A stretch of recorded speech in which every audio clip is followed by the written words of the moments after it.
Alhamdulillah, wassalatu wassalamu ala rasulillah wa ala alihi wa sahbihi wa sallam taslima.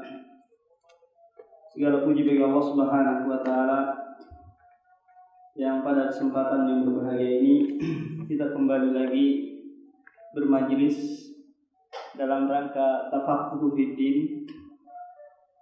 Rasulullah sallallahu alaihi wasallam bersabda, "Man yuridillahu bihi khairan yufaqihu fiddin." Barang siapa yang Allah inginkan kebaikan, maka pasti dia akan pahamkan agama. Jadi tidak ada jalan untuk meraih kebahagiaan di dunia, kebaikan di dunia dan di akhirat, kecuali dengan tafaqquh fiddin, memahami ilmu agama. Karena dengannya kita bisa memperbaiki muamalah kita kepada Allah, dan dengannya pula kita bisa memperbaiki muamalah dengan manusia, atau yang dikenal dengan hablum minallah wa hablum minannas.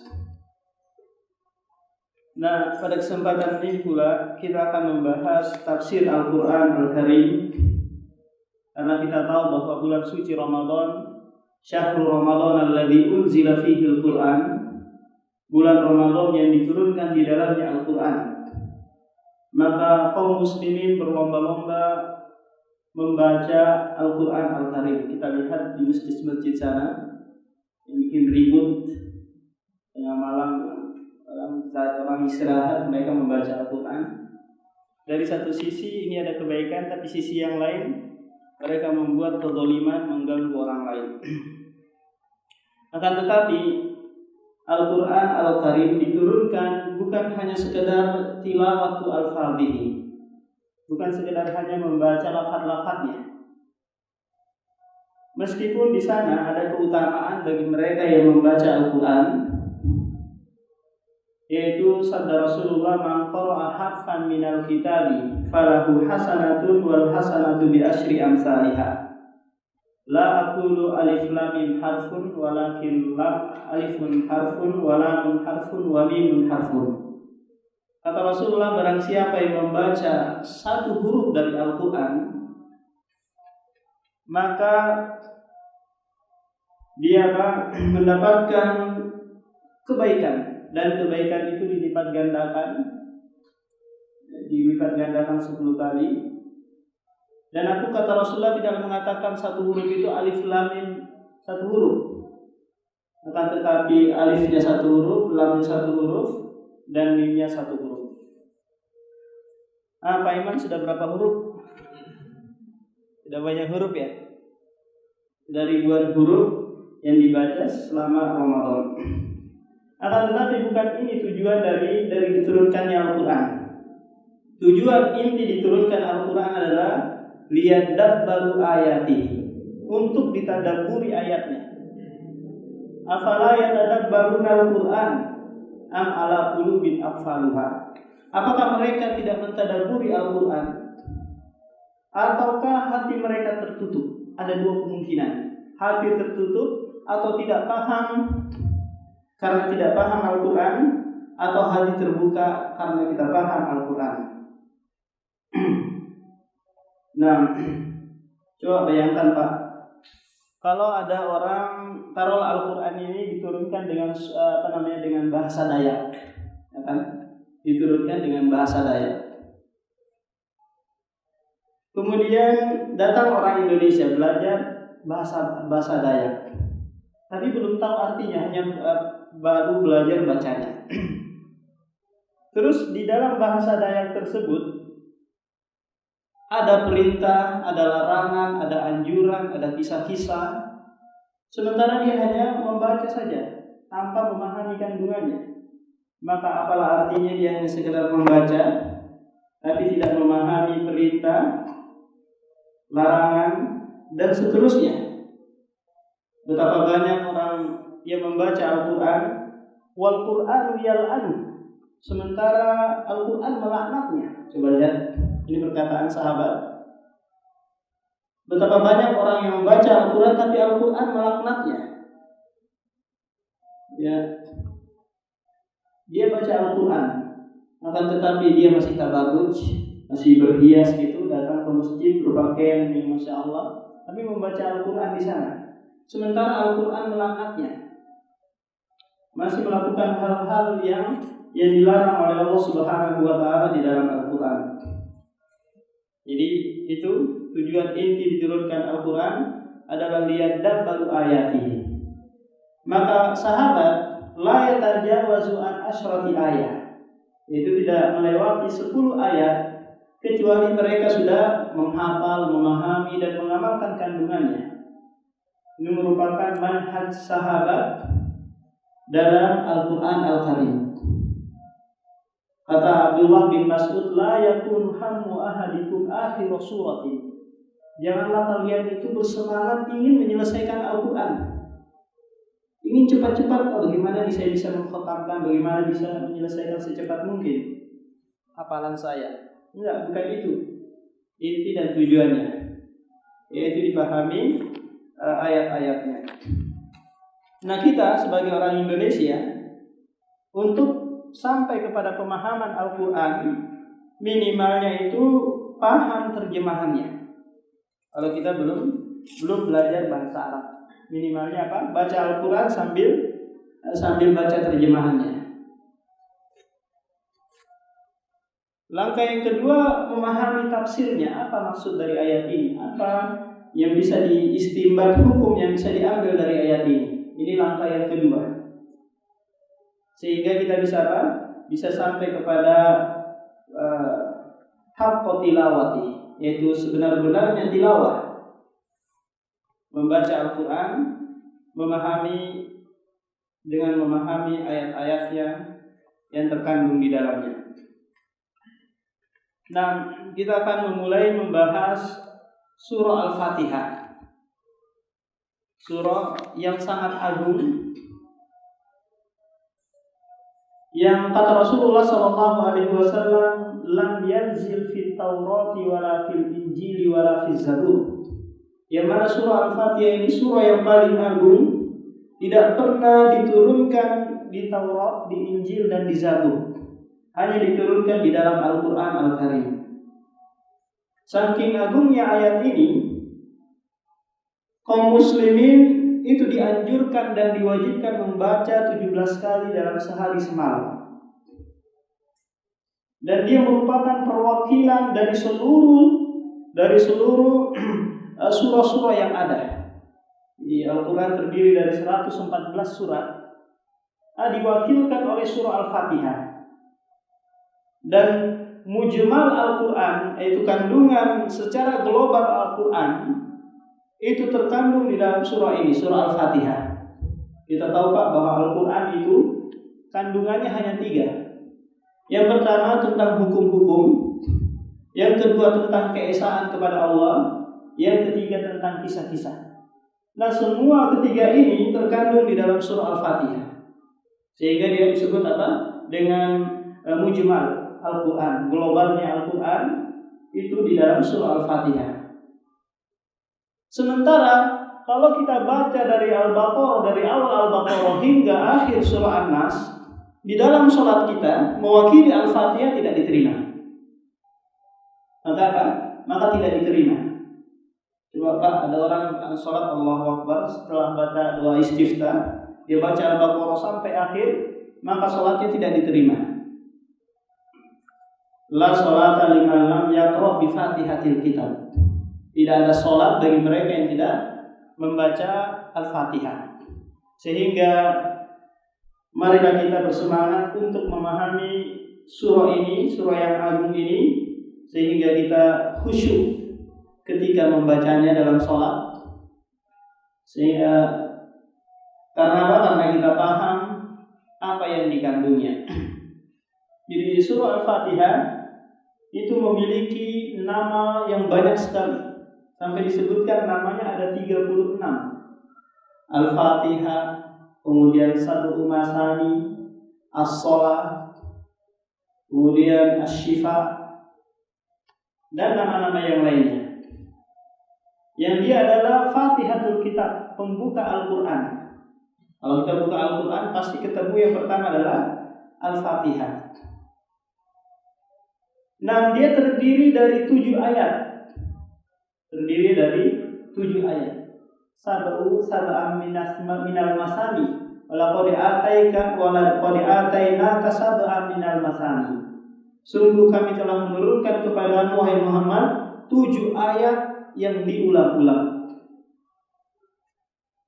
Hanya saja para ulama berselisih mengenai 7 ayat ini. Startnya dari mana? Apakah dari Bismillahirrahmanirrahim ataukah dari Alhamdulillah? Madhab Syafi'i mengatakan bahwa startnya itu dari Bismillahirrahmanirrahim. Berdasarkan hadis dhaif qasamtus shalah yang yang nanti dibuka dengan Bismillahirrahmanirrahim. Sehingga mereka orang-orang yang bermadhab Syafi'i membaca jahar Bismillahirrahmanirrahim. Ya, kalau salat jahriyah. Apa itu salat jahriyah? Salat jahriyah. Salat yang dibesarkan bacaan. Salat maghrib, isya dan subuh. Nah, ini mereka membaca Bismillahirrahmanirrahim alhamdulillah. Kenapa? Karena mereka menganggap bahwa Bismillahirrahmanirrahim ini adalah ayat dari Al-Fatihah. Sementara madhab Hambali, dan ini adalah jumhur ulama, kebanyakan ulama mengatakan Bismillahirrahmanirrahim ini bukan bagian dari Al-Fatihah. Bukan bagian dari Al-Fatihah. Kenapa? Karena Allah Subhanahu wa taala dalam hadis qudsi mengatakan qasamtus shalah baini wa baina abdi fa idza qala alhamdulillah hamidani abdi. Maka Allah menyebutkan surah Al-Fatihah itu memulai dengan alhamdulillah, bukan dengan bismillahirrahmanirrahim. Nah, ini dalil yang mereka jadikan bahwa bismillahirrahmanirrahim itu bukan ayat dari ayat Al-Fatihah. Lantas dia apa? Akan tetapi yang pastinya bahwa bismillahirrahmanirrahim itu adalah ayat Al-Quran. Nah, disebutkan 2 tempat di dalam Al-Quran. Tatkala Sulaiman mengirim surat ke Ratu Balqis, innahu min Sulaiman wa innahu bismillahirrahmanirrahim. Di ayat yang lain bismillahi majreha. Di 2 tempat. 2 tempat di dalam Al-Quran. Yang menjadi perselisihan lagi apakah dia bagian dari surah Al-Quran. Kita tahu bahwa seluruh Al-Quran Al-Karim itu didahului oleh bismillahirrahmanirrahim kecuali surah At-Taubah. Ini semua surah-surah Al-Quran didahului bismillahirrahmanirrahim. Nah, ada pula yang mengatakan bahwa dia adalah pembukaan saja. Pembukaan bismillahirrahmanirrahim, dan dia bukan bagian dari surah-surah yang ada di dalam Al-Quran Al-Karim. Nah, kita langsung masuk ke alhamdulillah. Alhamdulillahirabbil alamin. Apa artinya alhamdulillahirabbil alamin? Nah, alhamdulillahirabbil alamin, segala puji bagi Rabb semesta alam. Timbul pertanyaan, kenapa kita harus memuji Allah? Kenapa kita harus memuji Allah? Jawabannya karena Dia yang memberikan seluruh kenikmatan. Orang yang diberikan kenikmatan, seseorang yang diberikan kenikmatan kepadanya, contoh saya berikan kenikmatan kepada Pak Iman. Setiap hari saya antarkan takjil, setiap hari saya antarkan sahur, kemudian ada janda saya antarkan ke dia. Tanpa pernah Pak Iman itu melihat saya, kan? Nggak pernah dia melihat. Saya pun ngasih ke Pak Iman tanpa ada tujuan. Itu mungkin ingin dicoblos atau ingin diangkat jadi Pak RT di 34, nggak ada tujuan. Maka pasti Pak Iman itu akan memuji-muji saya. Masya Allah, siapa orang itu ya, yang setiap hari dikasih saya kenikmatan. Karena kenikmatan yang kita rasakan itu datangnya dari Allah Subhanahu wa taala, maka kita harus memujinya. Ini minimalnya, kita memujinya. Karena asyukru, bersyukur itu dengan 3 cara. Asyukru bil lisan, bersyukur dengan lisan, yaitu mengucapkan alhamdulillah ala kulli hal. Atau asyukru bil qalbi, dengan hati, yaitu i'tiraf bi anna ni'mata min indillah, bukan keharusan, bukan tuker-menukar antara amalan dengan kenikmatan. Yang ketiga adalah sarfuhu li taatillah, menggunakan kenikmatan tersebut dalam rangka mencari keridhaan Allah Subhanahu wa taala. Nah, ini memuji Allah Subhanahu wa taala. Tapi pujian yang didasari oleh cinta dan pengagungan. Ada orang itu, Pak, dia cinta, dia memuji seseorang, tapi tidak ada dasar cinta. Memuji mungkin Jokowi, tapi tidak ada dasar cinta. Mungkin karena dia kasih saya kaplingan di calon ibu kota sana, saya puji dia. Meskipun saya ada kebencian dengan dalam hati. Nah, tapi memuji Allah Subhanahu wa taala itu harus dibarengi dengan kecintaan dan pengagungan. Pujian yang seperti ini khosun lillah, khusus bagi Allah, tidak boleh diserahkan bagi yang lainnya. Rabbil alamin, Rabb semesta alam. Apa maksudnya Rabb ini? Rabb adalah yang mengatur seluruh kehidupan, seluruh alam semesta ini. Coba bayangkan, Pak, alam semesta yang teratur demikian indah dan rapinya, pasti ada yang mengaturnya. Hujan kapan turunnya, musim ini kapan datangnya. Coba dibalik papan, hujan terus setiap hari. Kira-kira nyaman nggak tinggal di balik papan? Enggak. Tetapi hujan kadang datang, besok panas, besok hujan lagi, nyaman jadinya. Kalau sekiranya setiap hari panas terus, maka ini juga tidak nyaman. Ini menunjukkan bahwa ada yang mengatur.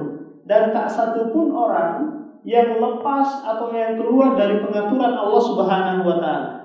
Baik itu Raja Salman, baik itu Erdogan dan yang lainnya, tak boleh keluar dari pengaturan Allah. Buktinya apa? Tak kalau dia sakit, kena corona, kira-kira bisa nggak dia? Saya nggak mau, harus bebas dari pengaturan ini. Nggak bisa.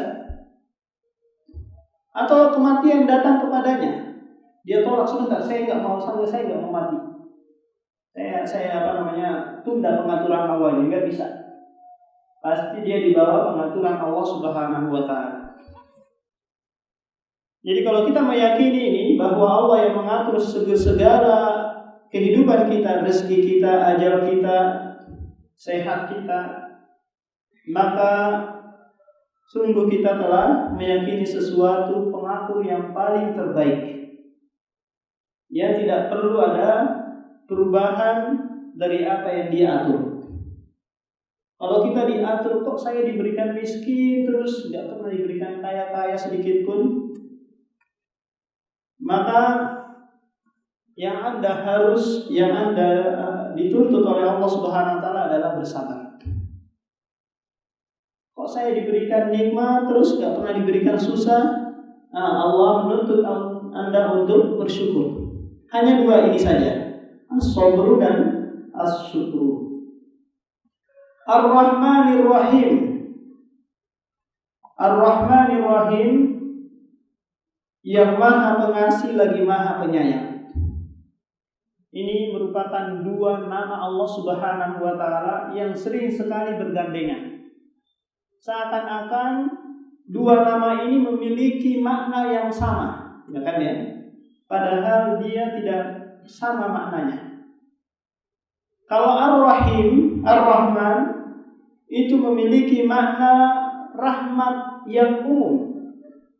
Yang umum bagi seluruh makhluk, seluruh manusia, kafirnya kah atau mukminnya kah, diberikan rahmat oleh Allah. Buktinya apa? Kalau orang kafir itu, Pak, datang ke gereja, datang ke tempat penyembahan selain Allah, apakah Allah langsung murka kepada mereka? Enggak. Ini Allah merahmati mereka, tetap memberikan rezeki kepada mereka, tetap memberikan kehidupan bagi mereka. Coba seandainya kita mungkin, pasti kita akan marah-marah, pasti kita mungkin akan membawa bom, terus meledakkan di sana karena jengkel dengan perbuatan mereka. Mungkin nggak ini dilakukan oleh Allah? Mungkin. Allah ledakkan, hancurkan seluruhnya, tapi rahmatuhu muqaddamun ala ghadabihi. Rahmatnya Allah itu dikedepankan atas ghadabnya. Allah mungkin berharap mungkin ada kebaikan nanti, dia mungkin bertobat, masuk ke dalam Islam, atau dia tetap seperti itu. Ini adalah ladang pahala bagi orang-orang mukmin, mendakwakan ke sana, ya, memberikan nasihat ke sana dan seterusnya. Ar-Rahim ini adalah nama Allah yang terkandung sifat rahmah khas lil mu'minin wa kana bil mu'minina rahimah. Allah sangat penyayang bagi orang mukmin khusus ini, rahmat yang khusus. Buktinya apa? Buktinya Allah memberikan hidayah kepada mereka, memberikan Islam, iman, dan ini tidak diberikan kepada orang-orang kafir.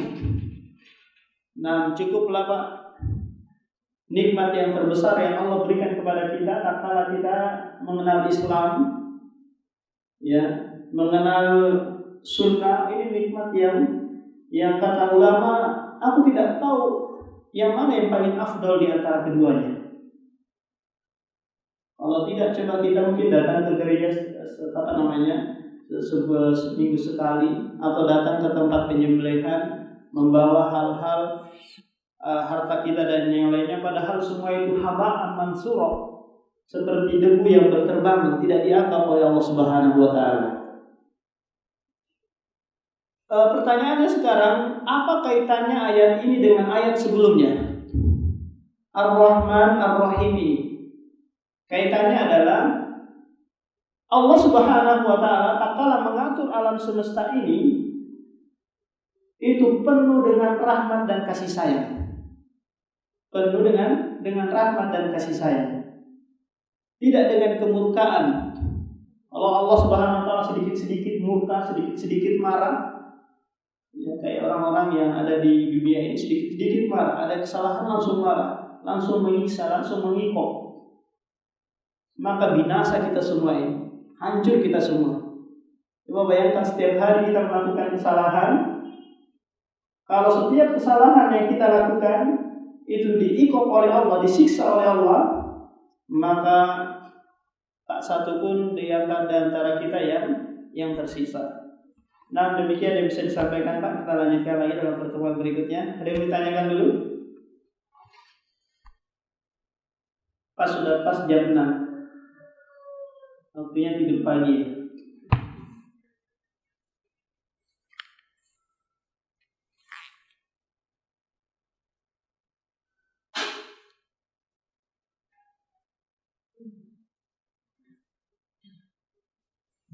Dan kalau tidak ada, subhanallah wa bihamdihi, asyhadu an la ilaha illa anta, astaghfiruka wa atubu ilaik.